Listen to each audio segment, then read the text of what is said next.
Continuamos em Guaramiranga, 25º Festival Nordestino de Teatro, e estamos tendo a oportunidade de encontrar os amigos queridos do Grupo Carmim, de Natal, do Rio Grande do Norte, que já tiveram várias vezes em Recife, que recentemente assistiram ao Luzia Negro, o último espetáculo do Teatro Fronteira. Gente, muito obrigado pela presença de vocês aqui, pela possibilidade de fazer esse diálogo. Nós estamos com Henrique, Matheus, Robson e Pedro, né?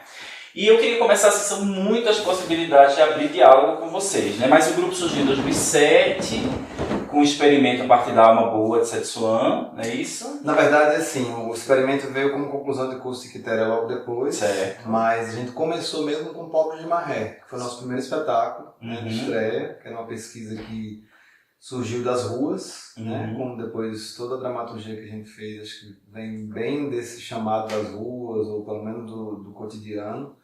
E era uma pesquisa sobre moradoras de rua. Na época era a Quitéria Kelly, Titina Medeiros, eu estava dirigindo, fazendo dramaturgia. E a gente fez esse espetáculo há muitos anos, assim, circulando bastante. Fizemos em Recife, inclusive. E depois desse espetáculo veio o experimento, conclusão do curso de Quitéria, a partir da Alma Boa de Setsuan, para daí, em 2013, a gente fazer Jaci. Jaci. Quer dizer, o grupo já tem um pé desde sempre nessa pesquisa sobre o real, né? Sobre a entrada do real na cena, o teatro documentário, e a gente se afina muito, né, nesse lugar, porque o Fronteira trabalha com biodrama. Aí eu queria perguntar assim, o que é que o teatro documentário pode fazer por essa memória, né, de países e de lugares tão periféricos como o Brasil e como o Nordeste? Por que essa escolha pelo teatro documentário? Pois é, acho que ela veio em Jaci, porque Jaci é fruto de um achado, do acaso, né? A gente já estava pesquisando sobre a velhice, mas eu encontrei na rua uma maleta de uma mulher, dessas frasqueiras antigas, e a gente veio descobrir depois que aquilo era a frasqueira de Jaci, e dentro com os pertences dela. E a gente vinha tentando fazer uma peça, na época os meninos não estavam, Pedro chegou no meio do processo, quando a gente já tinha uma ideia do que seria, né, trabalhar com teatro documental, mas a gente estava fazendo uma peça inicialmente que era ficção. Então a gente chamou dois escritores, filósofos, que era o Paulo Capistrano e a Iracema Macedo, para fazer um texto a partir dessa Jaci, que a gente encontrou os pertences, mas não sabia quem era. Imaginava, tinha, né? Só indícios, né, alguns fatos ali. E a ficção pura, assim, uma criação a partir dos indícios, ela era frágil, ela trazia muito da mímese, que era uma pesquisa que a gente já tinha, mas a gente achava que não traduzia a força que era aquele achado. Porque quando a gente contava para as pessoas, olha, encontramos essa frasqueira, tinha isso e tal, todo mundo ficava muito impactado com a coisa do achado e das memórias dessa mulher. E foi aí que a gente começou a investigar a vida dessa mulher. Encontramos, aí tem toda a trajetória na própria peça, não vou dar o spoiler, quem quiser ver Jaci a gente ainda apresenta. E eu fui em, acho que 2011, 2012, para o Chile, para ver o Santiago a Mil, festival, e lá conheci Lola Arias, no espetáculo Minha Vida Depois. Que é lindo. Que é incrível. No ano seguinte eu vi outro espetáculo dela, que é o Minhas Vidas Depois, é sobre a ditadura na Argentina, e o Ela Nem Que Nasci, que é a ditadura no Chile. Então aquilo me impactou muito, eu compartilhei com os meninos, e ali a gente começou a investigar esse teatro, bom, vamos chamar teatro documental, documentário, mas assim, pra gente, a gente até nunca discutiu muito sobre isso, assim, não, né? Se é isso que a gente faz, se é uma linguagem, mas a gente tem pesquisado e tem entendido um pouco mais sobre essa busca. Então, chegou mais ou menos assim, e eu acho que hoje é uma coisa que a gente já faz naturalmente, né? A gente já olha para os temas que a gente quer trabalhar muito com essa via entre o real e o ficcional, mas entendendo ficção não como o contrário da história, mas como um elemento que possa potencializar essa história, esse real, e traduzir isso em cenas, enfim, em coisas que interessem o público.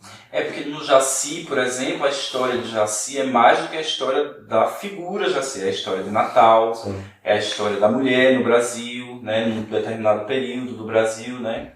Então, quer dizer, é quase como um pretexto para falar de coisas que são muito mais amplas, né? Pedro, ele costuma falar isso, eu não sei nem quem é o autor que falou que para existir o teatro documental, a cena precisa partir do documento. E é quase que a única prerrogativa. Então nós somos atores e a gente está fazendo teatro. A gente sabe que a partir do momento que a gente leva qualquer informação para o palco, aquela informação já vai ser mentira, no sentido de a gente não tem como fazer um fact-checking com o público ali na hora, né? Mas aí quando a gente leva a frasqueira de Jaci pro palco, a gente fala, essa frasqueira foi encontrada no lixo, o teatro documental, ele acontece ali, no pacto que a gente tem com o público, de que o público vai acreditar naquela história. E a Invenção do Nordeste faz isso de um jeito talvez até um pouco mais contundente, porque a gente vai falar de fatos históricos que estão já na mentalidade das pessoas. Tipo assim, quando a gente traz a seca de 1877 como documento, a gente está fazendo teatro documental a partir da seca de 77, que as pessoas podem, inclusive, procurar a prova daquilo ali, eles podem abrir no Google na hora, se eles estiverem no teatro. Mas é o que a gente faz depois, como a gente apresenta e as reflexões que a gente faz em cima, aí é teatro, né? Sim, sim. Mas eu acho que tem uma mudança de procedimento que eu acho que é muito interessante do ponto de vista da criação, que assim, no geral, a gente procura uma dramaturgia, né, pré-existente e um grande autor e tal, e a gente vai a partir daquele universo ficcional construindo. Eu acho que essa inquietação do teatro documentário é que eu acho massa, que assim, alguma coisa me impacta assim na realidade e de repente eu vislumbro a possibilidade daquilo se desdobrar numa cena, né? Isso é muito bonito, né? Isso é potente historicamente, né? E eu acho que se a gente parar para pensar sobre esses grandes autores, essas grandes obras que foram construídas ao longo do tempo, eu acho que todas elas partiram de uma inquietação que tinha o real como fundamento. Sim, assim. sim. Eu não posso acreditar que, sei lá, o próprio Shakespeare não tenha, e a gente vê que, historicamente falando, você vê que realmente é baseado em fatos históricos, em realidades, em até encomendas, né, que ele recebia da própria rainha, mas que tinha o dado real. Não tem como a gente hoje, tudo bem, não que a dramaturgia clássica universal ela não sirva aos temas que a gente queira trabalhar hoje, mas eu acho que tem tanta coisa ao nosso redor que precisa ser dita, né? Tem tantos assuntos e tantos temas contemporâneos que vão mudando também diariamente, que eu acho que essa é uma outra característica que eu acho que nos seduz no teatro documentário, é essa atualização dos documentos, né? Essa coisa meio jornalística de trazer os fatos que aconteceram hoje, ontem, e a gente poder botar isso em cena. Enfim, eu acho que pra gente eu acho difícil hoje, não acho impossível, mas eu acho difícil a gente criar um clássico, assim, montar uma peça clássica... Voltar para esse modelo, né? Puramente, daquele jeito. A gente pode até ter uma base lá, mas né, trazer um E por quê? Eu acho que essa inquietação também, ela não vem só no conteúdo, mas vem na forma, sabe? Sim. Porque não é só o fato, nossa, achamos a frasqueira e ela é muito importante, foi o que o Henrique falou, isso não parecia não estar dando conta da potência completa daquilo, porque aí você tem que realmente gerar um pacto com o público de dizer, esse documento, essa frasqueira, ela realmente é uma frasqueira real, não faz parte de uma história ficcional que a gente, enfim, mas que a gente está contando a vocês como se fosse verdade. Não, isso realmente é verdade. E eu acho que isso também parte um pouco da inquietação, pelo menos minha, assim, de a gente achar que as histórias ficcionais elas acabam, de certa forma, meio anestesiando todo mundo, né? A gente acaba estando num momento que a gente meio que o que acreditar. A gente acredita nas mesmas fórmulas repetidas das ficções para o que a gente está contando. Então eu acho que, não, talvez contar de uma outra forma, fazer um outro pacto, eu acho que traz um pouco a vontade de a gente sanar essa inquietação de tipo, poxa, as pessoas parecem que não acreditam mais em algumas histórias verdadeiras que são quase ficções. E eu acho que também tem o poder do mito que está no cotidiano, ainda tem isso. Né? A gente trabalha com figuras e com elementos que estão em toda literatura e dramaturgia clássica, porque quando na Invenção do Nordeste a gente vai falar do cabra macho, a gente fala de muitos cabras machos e a gente entende que nós, por exemplo, nordestinos, o documento do homem que nasce no Nordeste, o documento do corpo, ele é, numa perspectiva, sei lá, muito redutiva, o do homem cabra macho. E aí na peça a gente vai falar de nós mesmos, mas a gente acaba falando das figuras políticas e das figuras históricas que já são mitológicas, né? Um padre Cícero, que é um padre, mas que também é todos os padres, que também é todas as figuras sagradas que foram canonizadas. Então, é de Jesus, passando por Hamlet, tá tudo imbuído até a gente chegar para o público e dizer, essa nossa carne também é cheia de ficção, né? Apesar de ser documento. Pois é, aí a gente entra agora nesse outro trabalho que é a Invenção do Nordeste,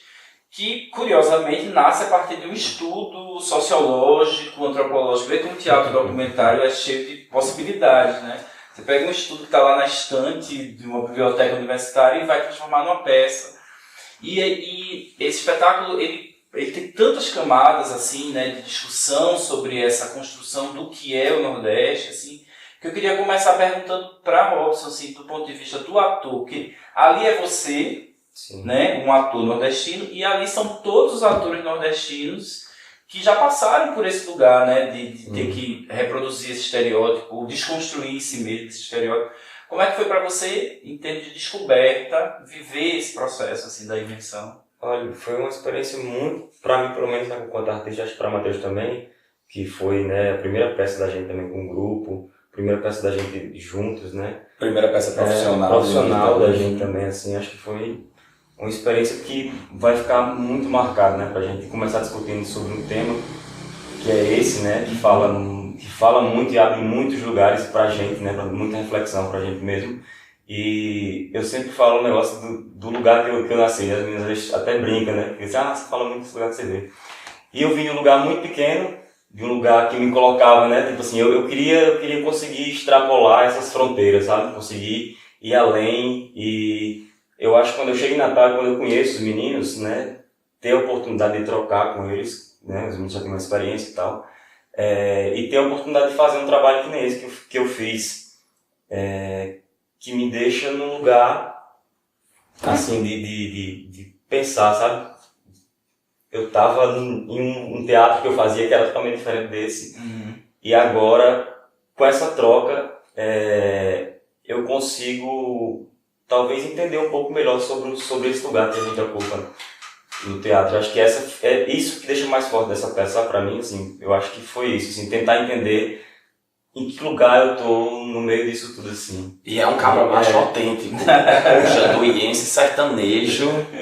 E também, eu acho muito legal isso também, assim, a troca no geral, né, e o papel que a gente desenvolve na peça, né, tipo, o personagem de Matheus é um personagem do litoral, e o meu é um lá do sertão, né. O que quer que isso queira dizer, o personagem do litoral. Esse personagem dentro do litoral, uma sereia. Essa vivência do litoral, que foi. E também eu fiquei pensando muito nisso, também nesse lugar de eu ser do sertão, e pensar que no sertão também existem muitas pessoas que vivem uma outra realidade do sertão, né? Eu que nasci na capital, eu que nasci no município, na zona urbana, a vivência que eu tenho no Nordeste do sertão é diferente da pessoa que nasceu na zona rural também, sabe? Assim, é uma vivência totalmente diferente, cara, né? Ele está muito ligado em outras coisas que não, que talvez eu tenha me ligado, tanto que fez com que eu saísse depois fosse, sei lá, viver da área de teatro, eu acho. Ele é professor da UFBA, não sei se Henrique conheceu o Bião, Armindo Bião, que num artigo muito polêmico dele falava um pouco assim dessa relação Pernambuco-Bahia, e ele dizia assim que a Bahia, como ela é uma baía, então ela se abre, né, para o mar, para a entrada das coisas, e Pernambuco e Recife tem essa imagem dos arrecifes que fecham a cidade. Então a cultura pernambucana seria mais fechada, mais voltada para o interior, né? Então ele partia um pouco assim da geografia para pensar a identidade cultural. E eu acho que tem muita coerência assim na fala do Bião, apesar de ser um delírio dele, assim. Mas eu acho que tem um pouco isso, assim, quem vive no litoral vive para fora, né? Quem vive no sertão vive para dentro, né? Acho que tem um pouco isso, né? Essa discussão também na peça, né? Esse contraponto de dois Nordestes, né? São narrativas, para conhecer o Nordeste ainda tem isso. Uma coisa que eu gosto muito do Carmim é porque a gente fala do Nordeste a partir de uma periferia nordestina, que é o Rio Grande do Norte. Porque nós somos realmente o quintal do Nordeste, assim. O Rio Grande do Norte não é, se você perguntar para qualquer brasileiro não nordestino, uma referência. Me diga um estado do Nordeste. Dificilmente o primeiro que a pessoa vai dizer vai ser Rio Grande do Norte. Para conhecer hoje o Nordeste, você tem Pernambuco, o coração da gente, né? E aí o Ceará, que é onde surge todo o mito do nordestino, a seca, né, de 7/7 aconteceu aqui, onde nós estamos, não aconteceu em Pernambuco. E a Bahia, que entrou muito depois, a gente inclusive fala isso na peça, né? Que o Nordeste foi estabelecido em 1942, mas a gente não fala na peça que a Bahia só entrou 20 anos depois, entendeu? Justamente para poder pedir ajuda do governo junto com aquela região ali. Então, para entender hoje o mito do Nordeste, pelo menos você tem que entender a diferença entre Ceará, Pernambuco e Bahia, que são 3 Nordestes muito diferentes. E a gente cai ali no meio, entre aqui o Ceará e vocês ali de Pernambuco, e nós somos o quintalzinho. E aí observar o Nordeste a partir desse ponto de vista também é engraçado, porque nós somos de lugar nenhum. O Rio Grande do Norte não é a terra do forró, não é a terra do axé, não é a terra do maracatu, não é, entendeu? Nós somos a terra do coco, mas qual é a diva pop do coco no Brasil? Cristal. É verdade! Cada vez mais pop. Te amo, Cristal. Maravilhosa! Aí eu queria, e tem uma provocação, não sei se eu posso dar esse spoiler, mas durante a peça tem uma provocação assim a partir do que seria o coração do Nordeste, que seria a capital, que eu acho sensacional, assim. E um pouco esse lugar, assim, é o meu Nordeste, né? Eu sou o Nordeste, né? E a gente de Pernambuco é um delírio isso, né? É um delírio essa relação. Não tem como discordar. Não tem como discordar. Tanto é que a plateia, em Recife, a plateia começou assim, né? Fechada, e depois riu, se acabou de rir. Eu queria saber um pouco como foi a experiência de levar essa peça para o Rio, né? Vocês fizeram a temporada agora no Rio de Janeiro, né? Foi. Porque no Nordeste eu acho que tem uma identificação imediata, né? Assim, lá em Recife que tem um movimento de cinema que lida com todos esses estereótipos e tal. Mas como foi no Rio isso? A gente fez, antes do Rio, a gente tinha feito São Paulo ano passado, né? No Sesc Belenzinho. Sim, também. Já foi uma primeira reação do Sudeste, assim, né? A gente notou São Paulo, uma coisa curiosa, assim, acho que teve uma boa aceitação, mas tem uma espécie de constrangimento, assim. A peça parece que ela caminha também nesses 2 lugares aí, porque pra gente que é do Nordeste já entende que aquele discurso, né, que foi feito e tal, e a gente mesmo defende muitas vezes o orgulho de ser nordestino, mas sabe também que é uma criação, pra gente é muito mais divertido e, sei lá, curioso saber alguns fatos históricos. Pros paulistanos, o que pelo menos eu percebo, não sei se vocês têm a mesma opinião, mas é que rolou um certo constrangimento, sabe? Rolou um certo, realmente, eu acho que eu olho pro Nordeste desse canto aí que eles estão querendo questionar. No Rio de Janeiro, teve acho que a mesma sensação, só que o carioca é muito diferente, né? O carioca é muito da festa, então as plateias do Rio assim, foram muito mais abertas pro riso e tal. Mas assim, mesmo assim, a peça faz essa curva, né? Eu acho que teve ali, perto do final, uma reflexão. Eu lembro muito, assim, da plateia do Rio, mais do que até de São Paulo, ficar no final da peça querendo conversar com a gente sobre os assuntos sérios. Sim. Não é nem comentando a graça que eles viram em certas coisas, mas poxa, vocês trazem isso e realmente... Teve alguém que me disse assim, putz, eu nunca vi isso ser colocado no teatro, assim, essa discussão. Sim. E isso eu achei bem curioso, assim. Nossa, teve uma moça que falou uma coisa que eu nunca vou esquecer, eu disse isso pros meninos, ela falou, eu me senti muito ofendida, atacada, mas também vingada. E aqui isso, sabe, me pegou assim, muito de surpresa, e isso é uma verdade, assim, eu posso estar generalizando, mas a plateia em São Paulo ia embora muito rápido da peça, muito, ficavam os amigos, entendeu? E a gente percebia que não era questão de desrespeito, acho que não era questão de ter discordado. Um amigo meu que faz cênicas na Unicamp viu a peça 2 vezes, da primeira vez ele detestou, da segunda ele adorou. Sim. Mas eu acho que bateu nele muito nesse sentido assim, vocês estão falando como eu enxergo vocês, e isso é sempre muito difícil, né? Porque aí você entra no lugar de meio que de dar um tapa na cara, você olha, presta atenção em como é a sua visão, entendeu? Estão falando de forma irônica, né? Isso. Olha como isso é constrangedor, até como isso é ridículo, né? Como é absurdo, como é absurdo, né? E ao mesmo tempo eu acho que vocês são um grupo, isso é muito louco, né? Vocês são um grupo que rompe a fronteira do Nordeste em termos assim do mercado teatral, né? O que não é um negócio fácil, assim, né? A gente fica muito isolado. Quem é que vai chamar um grupo do Nordeste para ir para o festival lá fora do Brasil e nas grandes capitais do Brasil? Vocês romperam um pouco esse circuito, né? A partir do Jaci, São Paulo, Sesc, palco giratório e festivais internacionais e tal. Queria que vocês avaliassem um pouco essa experiência, assim. Como se dá esse rompimento desse isolamento? Profunda pergunta. Vai, Henrique Fontes, que está há 10 anos nesse barco. Dá um programa só sobre isso, mas eu acho que tem algumas chaves aí. Uma é que a gente vem de um estado que não tem política pública para a cultura nenhuma. Dizer isso, claro, sempre as pessoas dizem, mas como? Claro que tem.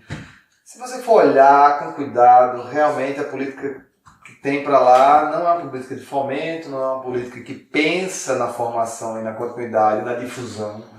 Pensa sempre no evento, né? Então, acho que para enfrentar isso a gente teve que se armar, e a gente decidiu viver disso, de estratégias e de planejamentos para como sobreviver. Então eu lembro que uma das primeiras metas que a gente teve, lá atrás, no começo, antes mesmo do Jaci, era que a gente tinha que apresentar pelo menos 2 vezes por mês a peça que a gente tivesse em repertório. Então, como fazer isso? Se era na raça, tentando bilheteria onde a gente está, ou é buscando um festival, ou é tentando vender para algum lugar. E aí isso com as produções foi do mesmo jeito, a gente quase nunca teve financiamento. Então, tudo foi um ciclo assim, que partiu dessa necessidade. E aí a gente saiu mesmo vendo onde que tinha possibilidade de a gente chegar com esses espetáculos.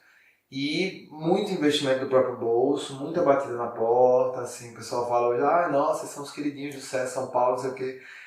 Gente, não é assim, não é que a gente estava lá sentado e de repente veio o curador que não descobriu, né? Não existe isso. Você tem que ir lá e tentar vender, falar do seu trabalho. Obviamente que tem que ter algo que ecoe, você tem que estar trabalhando uma linha de pesquisa que interesse. Sim. Não é também assim, só chegar e insistir que você vai vender. Não, você também tem que ter uma coerência na sua pesquisa. E eu acho o Sesc incrível, o Sesc, sobretudo o Sesc São Paulo, né? Porque eles têm um olhar realmente cada vez mais para fora do eixo, eles estão buscando, eles estão interessados em outras obras.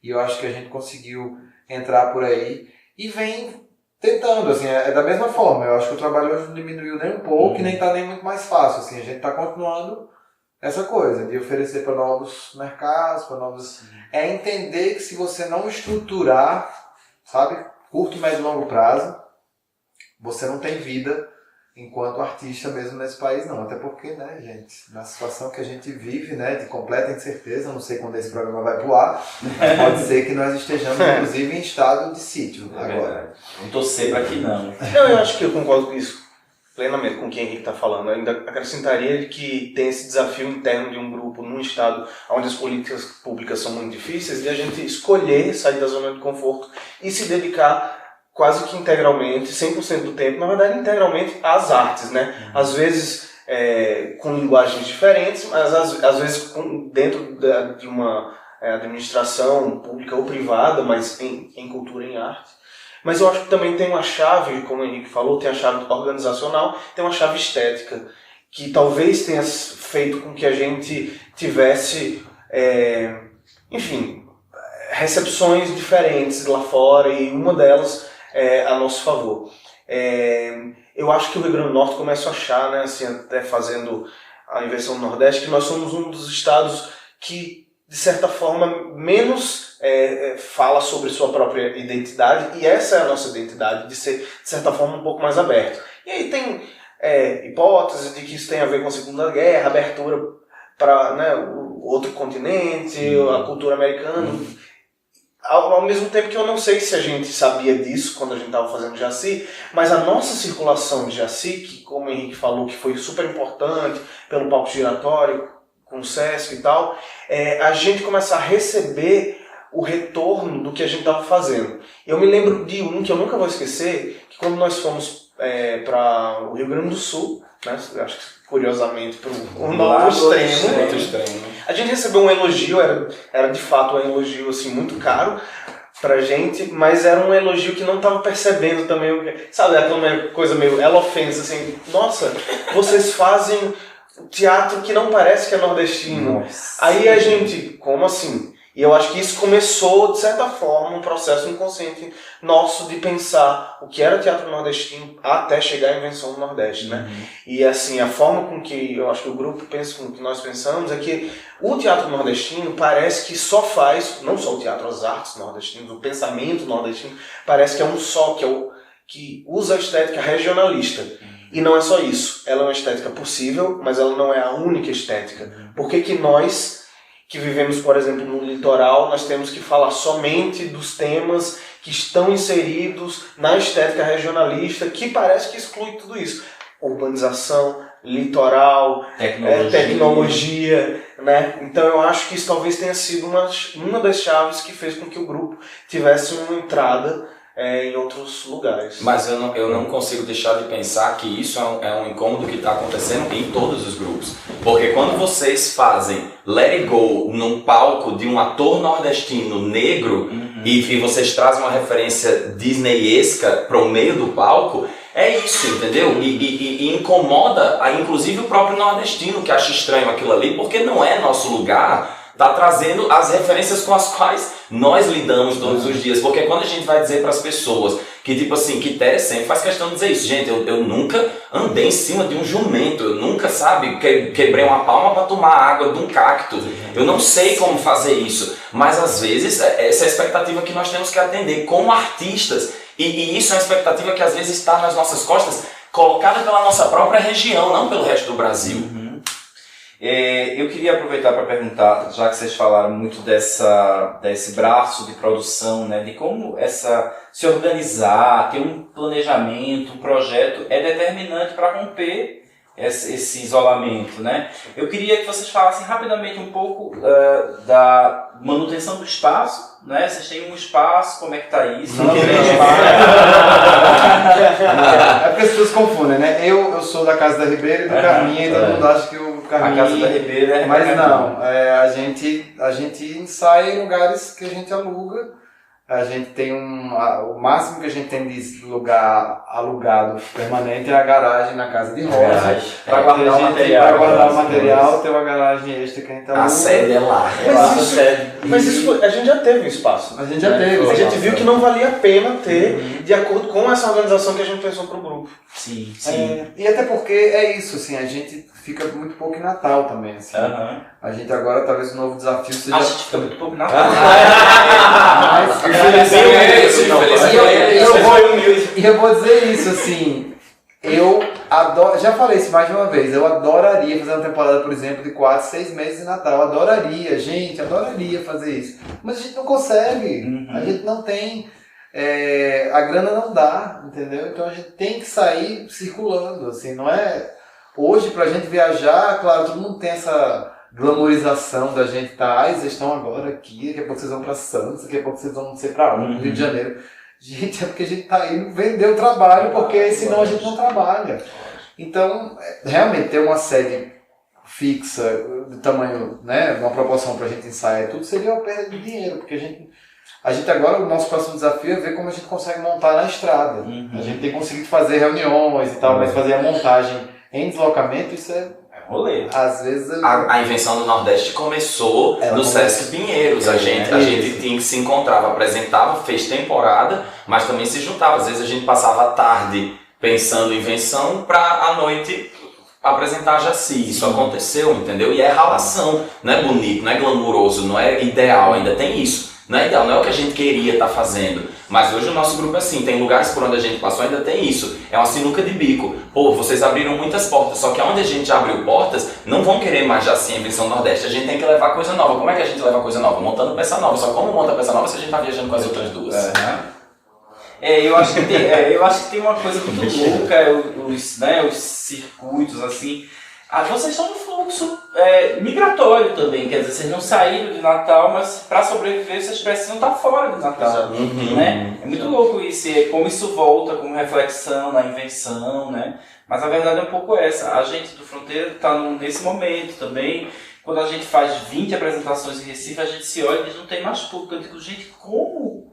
Quer dizer, tem 4 milhões de pessoas morando na região metropolitana do Recife. A gente apresentou essa peça para 500, e aí? Né? Mas de fato é muito difícil. Então essa possibilidade de sair, de apresentar fora é o que tem no mantido, né? É o que tem no mantido vivos, né? Vou começar o bate-bola, jogo rápido com vocês. Vamos. Eu vou ser bem provocador com vocês, assim. Queria saber, quem foi que inventou o Nordeste? Gilberto Freire. Aquele pernambucano desgraçado. E toda a elite branca. Exato. Homens cis, heterossexuais, Sim, todos. Sim. Políticos, Elites, né? E artistas também, né? Os artistas também estavam. Mas aí os artistas estavam a serviço dos homens brancos, Com certeza. héteros, cis, E políticos. Então, os artistas eram a elite. Era uma e os elite brancos. branca, era tudo isso junto. E Gilberto Freire era artista. Também. Vocês já foram no Cais do Sertão, lá em Recife, o museu? Sim. Que fala de todo o mito do Luiz Gonzaga, como ele constrói aquela imagem, né? Um estereótipo do nordestino que vocês odeiam. Ai, não é um estereótipo, mas eu odeio ouvir que eu tenho sotaque forte. Eu odeio essa noção de que os brasileiros fora do Nordeste ou tem sotaque leve ou não tem sotaque. Porque quando a gente chega no Sudeste e alguém olha pra mim e fala assim, você tem muito sotaque, né? Aí eu tenho vontade de quebrar tudo. Quer dizer, uma prerrogativa de tudo que você pensa sobre cultura e fonoaudiologia está errada. E aí isso me irrita muito. Eu odeio o estereótipo de que o Nordeste é uma coisa só, né? Passagens para Foz do Iguaçu, para São Paulo e para o Nordeste.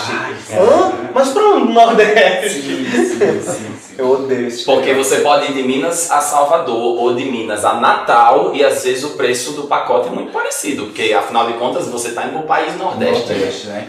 Eu tenho uma história muito interessante sobre isso. Milô, quando uma das peças dele estreou em Recife, o de Milô, ele disse que foi com uma esposa da época dele, carioca, disse que no meio do coquetel pós-estreia assim, a esposa dele virou para ele e fez: "Nossa, Milô, como o povo aqui tem sotaque, né?" Aí ele olhou para ela e disse: "Querida, se alguém aqui tem sotaque é você." Exatamente. E onde é que fica o Nordeste? Acho que na cabeça desses homens brancos, héteros, cis e na TV Globo. Isso, É imaginário, né? Fica na música, É, fica imaginário. na arte, fica no livro, fica em Grande Sertão Veredas, Em que grandes se passa no pinturas. Nordeste. Fica lá, mora só. Durval, escritor de A Invenção do Nordeste e Outras Artes, ele diz que o Nordeste é uma saudade. Sim. É apenas uma saudade, é um negócio que sempre está no passado, nunca está aqui agora e nunca vai estar no futuro, é sempre o que já foi. Mas fica também De uma fato. energia positiva de problematizar e de querer se conhecer e de querer pensar na nossa identidade. E o importante, eu acho que não é a solução que a gente vai achar, mas é o processo de se olhar e de certa forma, eu concordo assim, muito com o Durval, é de romper com as amarras da gente. Porque quando a gente começa esse processo, a gente, de certa forma, se liberta. Então, onde a gente vai chegar, não sei. Mas... Eu acho que ele falou uma coisa muito interessante, que ele disse que a gente, nós artistas, temos uma responsabilidade muito grande com essa construção, esse imaginário do Nordeste. Ele disse isso e pra mim bateu bem pesado assim, porque eu disse, caralho, olha que a gente estamos aqui construindo esse trabalho aqui e ele já adianta pra gente que a gente tem uma responsabilidade muito grande em desconstruir esse imaginário que foi criado no Nordeste, que também foi construído pelas artes, né? E eu acho que quando ele falou isso pra gente, eu acho que, nossa, a gente tem essa peça que fala Dá um clique, disso, né? então dá um clique, né? E um peso também, uma responsabilidade muito forte, né? É verdade. Por que sair do Nordeste? para ser reconhecido dentro do Nordeste. Diga mais nada. Não precisa. Ponto, né? Ponto. E por que ficar no Nordeste? Porque uma vez que você não tem como sair. Sabe? É igual que você pode sair do Nordeste, mas o Nordeste não sai de você. Porque como ele é uma ideia, sabe? Nós somos... Durval fala isso. Existe uma visibilidade do Nordeste, mas existe uma visibilidade. E a partir do momento que qualquer nordestino diz que ser nordestino é ... e fala de si, a gente já está sendo o mais nordestino possível. Por mais que a gente não esteja alimentando as expectativas e os estereótipos. Entendeu? Então a gente não deve sair porque a gente não vai nem se tentar. Não, é porque também eu acho que quando a gente conhece outros lugares, a gente vê que o Nordeste é bom pra caralho. E que a gente vive bem. Só que a gente não tem as mesmas coisas ainda que a gente tem em outros lugares. Eu acho que assim, a gente tem, eu acho que todos nós colegas de profissão que foram para lá e tentaram e percorreram outros caminhos e talvez não trabalhem mais com arte. E eu acho que é muito massa a gente morar no Nordeste e apresentar os espetáculos e voltar para cá, porque aqui também está a nossa força produtiva. Então, eu acho que eu não queria morar fora, assim, não nesse momento, entendeu?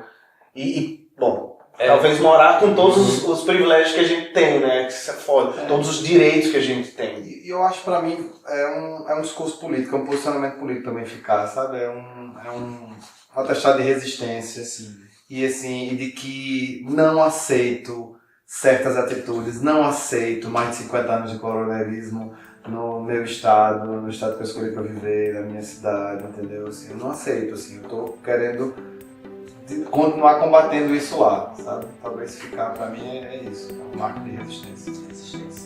Gente, muito obrigado. Passaria mais uma hora conversando com vocês, mas vamos se encontrar muito ainda aí pelo Brasil. Valeu. Valeu. Muito teatro. Tchau. Fronteira sem como.